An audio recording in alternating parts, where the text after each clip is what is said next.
Bonjour, je m'appelle Ronnie, je suis préposée aux bénéficiaires et je passe pour vous dire bonjour à tout le monde et surtout ma famille et les amis aux Philippines.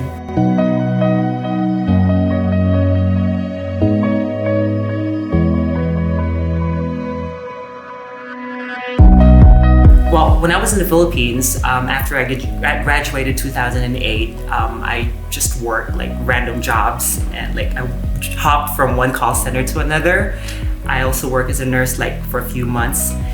And my friends, they tried to convince me to go for Canada, especially for the province of Quebec, since Quebec was recruiting a lot of immigrants, especially for the healthcare field. And then we went to Enhance and they had this orientation.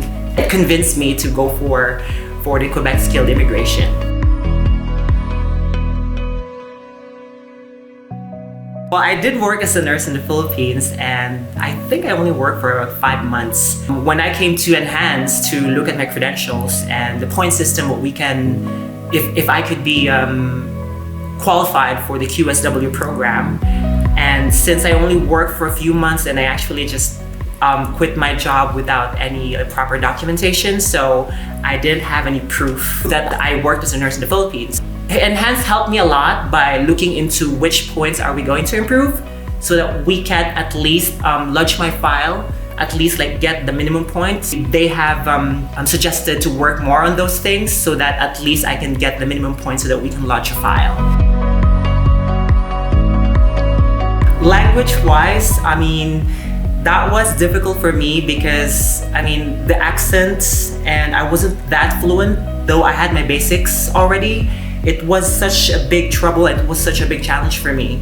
2 years living in Quebec, I mean, I kind of already improved my French, but when I moved to 𝗵𝗃𝗃𝗃, that was the name of the city, that's like 14 hours away from Montreal.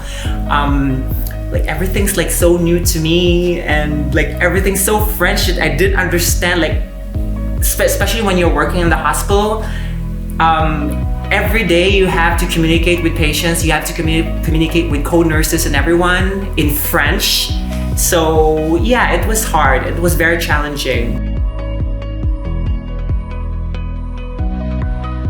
To become a nurse in Quebec, there is like a body in Quebec that regulates the nursing profession, and we call that the 𝗷𝗂𝗶𝗶𝗃𝗲 du Québec. So I went through the process and submitted all my documents from the Philippines. They will have to look into it and give you the equivalent of your studies from the Philippines here in Quebec. So they told me that I need to go back to school, like a refresher course. At that time, I was so ambitious that I don't want to go to an English school in Montreal because I wanted to improve my French. So I went to Quebec City, enrolled in a school, and spent like almost a year there and finished the course. And then a few months after, I took the exam and then I passed it, luckily. I got my license, so I also took the French exam in order for me to get like a permanent license. And luckily, I also passed it, so like a few months after I got my license and I've become officially a nurse.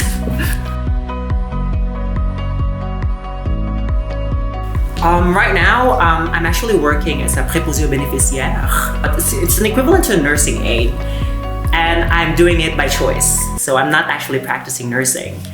And right now I'm working for an agency. It's a private agency that deploys professionals to far away regions. Since I started working as a préposée in 𝗵𝗃𝗃𝗃, as I've said way back 2018, I did have my challenges, the language, the profession itself, the experience, especially that I have got much experience way back in the Philippines. It was a tough ride, so it wasn't that easy, but I still made it. So for those people who want to immigrate to Canada and they just don't know what to do with their lives, I mean, I would encourage you to come to Canada. It's a great country. And never lose hope, because I was also there when I was in the Philippines. Like, the waiting game is so long, but then again, you'll just have to wait and just believe in yourself that it will just happen.